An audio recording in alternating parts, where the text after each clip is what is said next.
কে কোথায় কখন থাকবে, কে কোথায় কখন যাবে একমাত্র আল্লাহই বলতে পারে।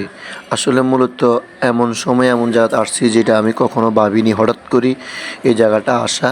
তো প্রিয় দর্শক, আসসালামু আলাইকুম। একটা ব্লগ নিয়ে চলে আসছি আপনাদের মাঝে। আজকে ব্লগটা খুবই আকর্ষণীয়, যেটা আপনারা দেখলেই বুঝতে পারবেন।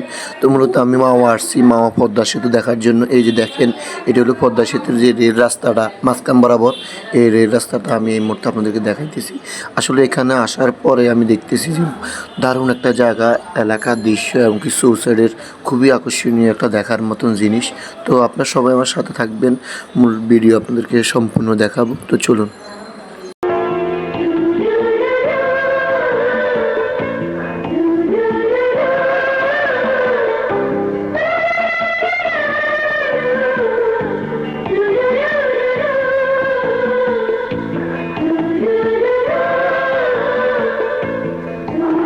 ফারানা, তোমার নাম কি? হ্যাঁ, নাইবিরান। এই এই এই তো কই আসছো আমু? আমার মেয়ের জীবনে প্রথম ফার্স্ট এই পদ্মা সেতু চলে আসো দেখার জন্য। সিয়াম, ও সিয়াম, সিয়াম, এই এই কই আসছো, কই আসছো? ওইটা কি, ওইটা কি? ওই দেখো তো, ওইটা কি? ওই ব্রিজের নাম কি? পদ্মা সেতু। হ্যাঁ হ্যাঁ, কোনটা? টলার টলার। সুপ্রিয় দর্শক, আসলে দীর্ঘ অনেক দিন যাবৎ এবং অনেক বছর ধরে ভাবলাম যে মাওয়া আসবো পদ্মা সেতু দেখবো, এবং কি নতুন পদ্মা সেতু আমাদের বাংলাদেশে হয়েছে, এটা আপনারা সবাই জানেন। তো সবাই যাওয়ার খুবই ইচ্ছা। তো অবশেষে ইনশাল্লাহ আমরা চলে আসছি পদ্মা সেতু এবং কি মাওয়া। তো মূলত আসলে মাওয়া ঘাটে চলে আসছি পদ্মা সেতু কিনার দিক ঘুরে। তো আজকে এখানে কি কি আছে আপনাদেরকে দেখাবো। তো আপনারা সবাই আমার ভিডিওটি সাথে থাকবেন এবং কেমন হয়েছে সেটা আপনারা আমাকে বলবেন। আসলে আমি আমার ফ্যামিলির সদস্যদেরকে নিয়ে আসছি। এই যে আমার ফ্যামিলির সদস্যরা, এই যে আমার ফ্যামিলির সদস্যরা।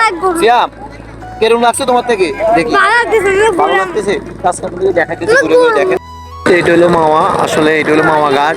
আর এখানে ওই বড় ফিলার দিয়ে মোটামুটি কাউন্টের ইয়েগুলো নিচ্ছে। আর ওই যে পদ্মা সেতু দেখা যাচ্ছে, পদ্মা সেতু।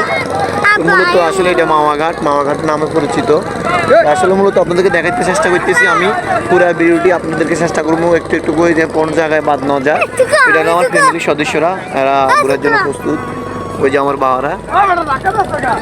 মাশাআল্লাহ, খুবই একটা সুন্দর একটা জায়গা, খুবই মানে পরিবেশ মুক্ত একটা ভালো একটা জায়গা। এখানে আসলে ঘুরলে মানুষের আসলে মন্দির সব দিকে ভালো থাকবে, আমার বাড়া সহ। তো মূলত আমার ফ্যামিলির সবাইকে নিয়ে আসছি ঘোরার জন্য। আসলে আমি আমার জীবনে প্রথম ফার্স্ট এখানে আসা। তো ঠিক আছে, ভিডিওটি কেমন লাগছে আপনাদের দেখবেন। আজকে আমরা ট্রলারে উঠবো, একটু পরে দিই ট্রলার ভিডিওটা আলাদা দিব আপনাদেরকে দিবে। এগুলো অনেক নৌকা, এগুলো থেকে এগুলো করে আপনার ওই যে সাগরের মাঝখানে চর দিছে, চরের মাধ্যমে ঘুরে আসবো যাই মূলত। সাথী এত ভালোবাসা তুমি দিলে আমায়, তবু আরো যেন বেশি। আস্তে আস্তে ওঠেন। তো মূলত আমরা যাচ্ছি আসলে সাগরের মাঝখানে, যেখানে চর দিছে। আসলে এখানে দেখার অনেক কিছু আছে সবাই বলে। তো দেখি যে কি আছে এখানে, আপনাদের সাথে শেয়ার করবো।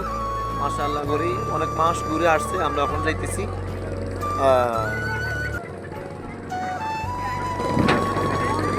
এখানে অনেক চেয়ার আছে বসার মতন।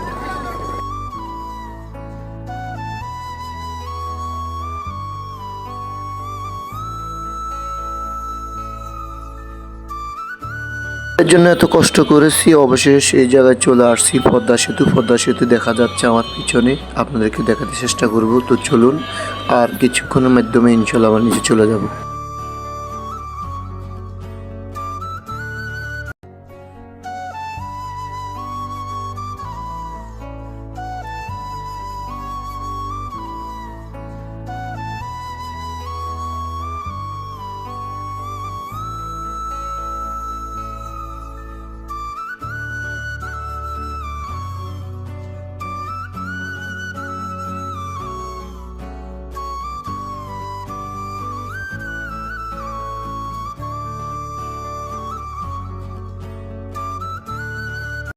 যাক, অবশেষে চলে আসছি পদ্মা সেতু। এই মুহূর্তে আমরা পদ্মা সেতুর নিচে আছি, একদম আমাদের মাথার উপরে আমাদের পদ্মা সেতু। আসলে যেটা বাংলাদেশে একটা নাম করা, বিভিন্ন ডিস্ট্রিক্ট থেকে মানুষ এসে দেখার জন্য। আসলে এটা আমার সেতু খুবই দেখার মতন, খুবই ভালো লাগলো, খুবই ভালো লাগলো। আপনাদের থেকে কেরম লাগছে অবশ্যই কমেন্ট করে জানাবেন। আর আপনাদের উদ্দেশ্যে ভিডিওটা তৈরি করা, আসলে আমরা অনেক চেষ্টার পরে এখানে আসছি। তো ভালো থাকবেন সবাই, আল্লাহ হাফিজ।